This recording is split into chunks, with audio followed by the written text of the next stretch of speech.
সরকার আইন আদালতকে কিভাবে দেখবেন, আইন আদালতের কাজকর্ম সম্পর্কে সরকারের দৃষ্টিভঙ্গি কী হবে, আমরা সেই দিকটাকেই প্রশ্ন তুলতে চাইছি। হতে পারে এটা তৃণমূল কংগ্রেসের সরকারের ওই রকম একটা স্ট্র্যাটেজি, এই পথে ঘুরপথে টাকা পাইয়ে দেওয়া। ঘুরপথে টাকা পাইয়ে দিতে গিয়ে কোনো ল ফার্মের জন্ম হয়েছে কিনা খোঁজ নাও। পূর্ব মেদিনীপুর জেলার প্রাইমারি নিয়োগের ক্ষেত্রে টাকা নেওয়ার অভিযোগ, সেটাও কিন্তু শুভেন্দু অধিকারীর বিরুদ্ধে তৃণমূল কংগ্রেসেরই এমএলএ কেশপুরের শিউলি সাহা তুলেছিলেন, কিন্তু রাজ্য সরকার করেনি। ওরা লেকচার দেয়, শুভেন্দু অধিকারীর বিরুদ্ধে আসল মামলায় কিছু করবে না। আরএসএসকে ভারতবর্ষ থেকে প্রতিহত করার প্রথম এবং শেষ অস্ত্রের নাম হচ্ছে ভারতের সংবিধান এবং ভারতের সংবিধান বর্ণিত সায়েন্টিফিক স্পিরিট অ্যান্ড টেম্পার। তার প্রমোশন করতে হবে।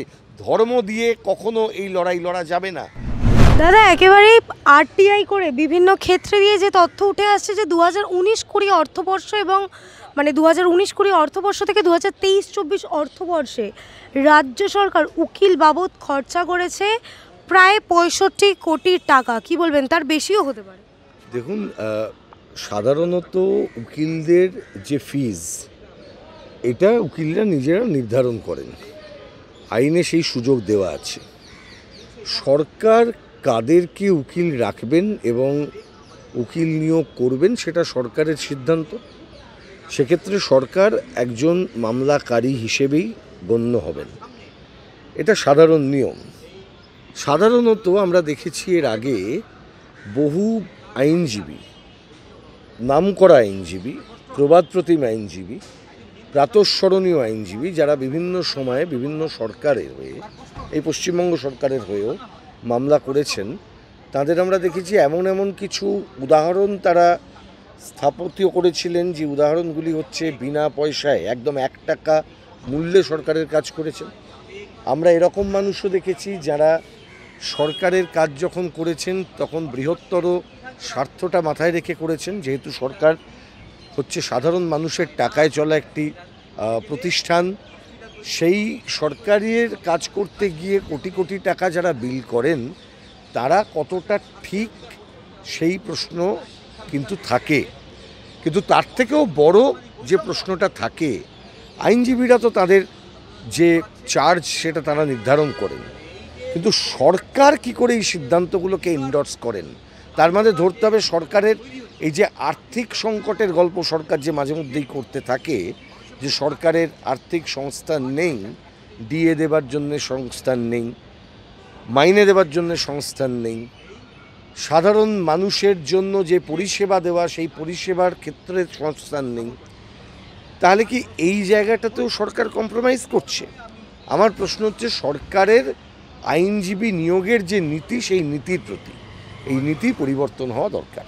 কিন্তু এটা নাকি সম্পূর্ণ যে হিসেব, সেই হিসেব নাও হতে পারে। বিভিন্ন ক্ষেত্রে বিভিন্ন মামলা তারা বারংবার করেছে, আটকানোর জন্যও মামলা করেছে। সেই আমি তো বললাম সরকারের নীতি, সরকারের লিটিগেশন পলিসি।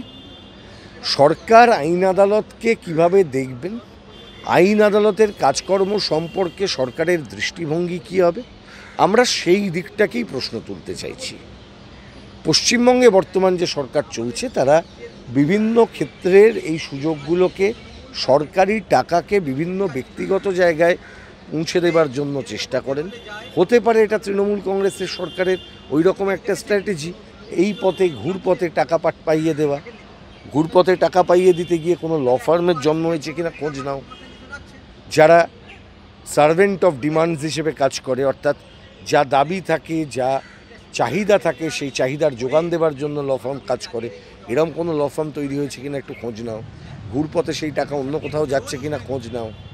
দাদা, এই আরটিআই শুধুমাত্র 2024-এর মার্চ অবধি করা রয়েছে।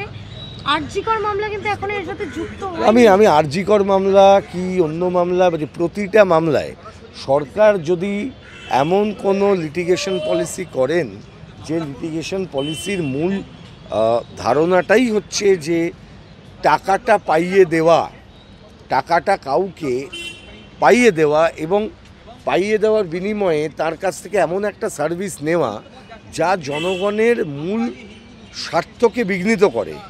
যেমন তুমি উদাহরণ দিলে, যদি দেখা যায় আরজিকর মামলায় যারা সরকার পক্ষে রয়ে দাঁড়িয়েছেন তারা কোটি কোটি টাকা নিয়েছেন, বা লক্ষ লক্ষ টাকা নিয়েছেন, যদি এরকমও দেখা যায় তাহলে কিন্তু প্রশ্ন আসে, এবং সেই প্রশ্নের উত্তর সরকারকেই দিতে হবে। আর তাদের দিতে হবে যারা ওই জুনিয়র ডক্টরস ফোরামের হিসেব নিয়ে যারা প্রশ্ন করেছিলেন যে এদের কত টাকা খরচের হিসেব কি, সোর্স কি, তারাই দেবেন। দাদা, জনগণের ট্যাক্সের টাকা খরচা করে আদালতে আসছেন রাজ্য, জনগণ কি উপকৃত? জনগণ যে উপকৃত নয় সেটা তো এই সরকারের আমলে এমনিই বুঝতে পারছো। জনগণের কি হাল হচ্ছে পশ্চিমবাংলায় বুঝতে পারছো তো।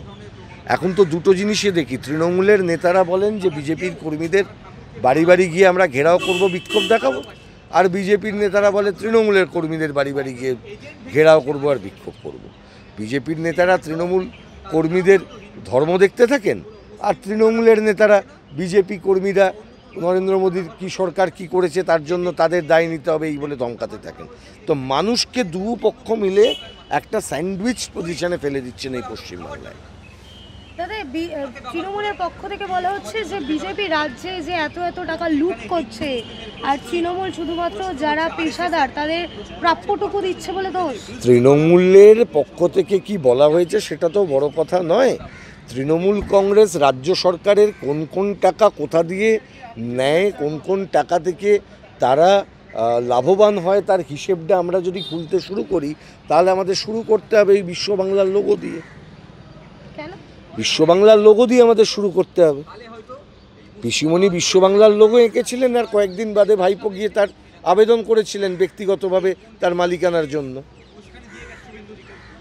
রাজ্য সরকারের লোগো উনি জানতেন না, পরে পিসিমণির লোকেরাই মামলা করেছিল ভাইপোর বিরুদ্ধে, অর্থাৎ সরকারের পক্ষ থেকে মামলা করা হয়েছিল যে ভাইপো তার বদ উদ্দেশ্যে এই বিশ্ব বাংলা লোগোর মালিকানা চেয়ে তিনি আবেদন করেছেন বলে।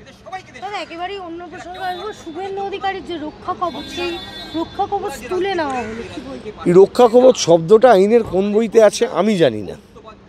রক্ষা কবচ এই শব্দটা সম্ভবত সংবাদ মাধ্যমের একাংশের তৈরি করা একটি ফ্রেজ। রক্ষা কবচ বলে আইনে কোনো বস্তু হয় না। কবচ, মাদুলি, তাগা, তাবিজ এগুলোর বাদ দিয়ে গিয়ে আমাদের ভারতের আইনি ব্যবস্থা তৈরি হয়েছে।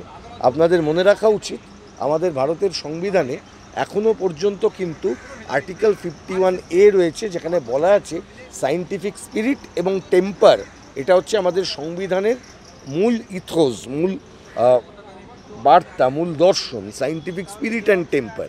এই যে রক্ষা কবচ, অমুক কুণ্ডল, অমুক তাবিজ, এইভাবে কোনো ব্যাপার নয়। রক্ষা কবচ বলে আইনে কোনো ধারণা নেই। প্রথমত রক্ষা কবচ এখানে কোনো দিনও ছিল না। শুভেন্দু অধিকারীর বিরুদ্ধে ইতিমধ্যেই রাজ্য সরকারের উচিত ছিল, যদি তারা সত্যি করে তার বিরুদ্ধে ব্যবস্থা গ্রহণ করতে চাইতেন। অজস্র ঘটনা ঘটেছে, ইনক্লুডিং পূর্ব মেদিনীপুর জেলার প্রাইমারি নিয়োগের ক্ষেত্রে টাকা নেওয়ার অভিযোগ, সেটাও কিন্তু শুভেন্দু অধিকারীর বিরুদ্ধে তৃণমূল কংগ্রেসেরই এমএলএ কেশপুরের শিউলি সাহা তুলেছিলেন, কিন্তু রাজ্য সরকার করেনি। ওরা লেকচার দেয় শুভেন্দু অধিকারীর বিরুদ্ধে আসল মামলায় কিছু করবে না, কিছু নকল মামলা, সাজানো মামলা দেখবেন সেগুলো হয়েছে। রক্ষা কবচ কোনোদিনই ছিল না, রক্ষা কবচ ওঠার কোনো প্রশ্নই নেই। কিন্তু কল্যাণ ব্যানার্জি বলছেন তো রক্ষা কবচ উঠে গেছে। এবার উনি কল্যাণ বন্দ্যোপাধ্যায় কবচ, কুণ্ডলী, তাবিজ, মামা দাগ, কান্না কাটি এসবে বিশ্বাস করেন। প্রশ্ন হচ্ছে সেই কবচ কুণ্ডল নিয়ে কি বিজেপির বিরুদ্ধে লড়া যায়?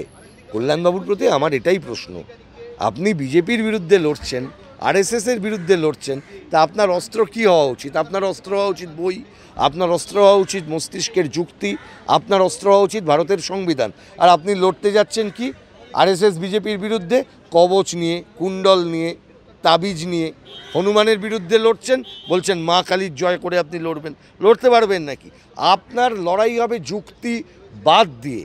আরএসএসকে ভারতবর্ষ থেকে প্রতিহত করার প্রথম এবং শেষ অস্ত্রের নাম হচ্ছে ভারতের সংবিধান এবং ভারতের সংবিধান বর্ণিত সায়েন্টিফিক স্পিরিট অ্যান্ড টেম্পার। তার প্রমোশন করতে হবে। ধর্ম দিয়ে কখনো এই লড়াই লড়া যাবে না।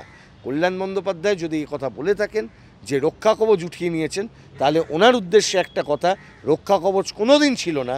রক্ষা কবচ সংবাদ মাধ্যমের একটি অংশকে দিয়ে তৈরি করা হয়েছিল, আর রক্ষা কবচটাকে ব্যবহার করা হয়েছে সুবিধা মতন। কবে ছিল?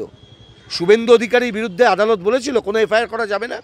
আদালত বলেছিল আদালতের অনুমতি নিতে হবে এফআইআর করার আগে।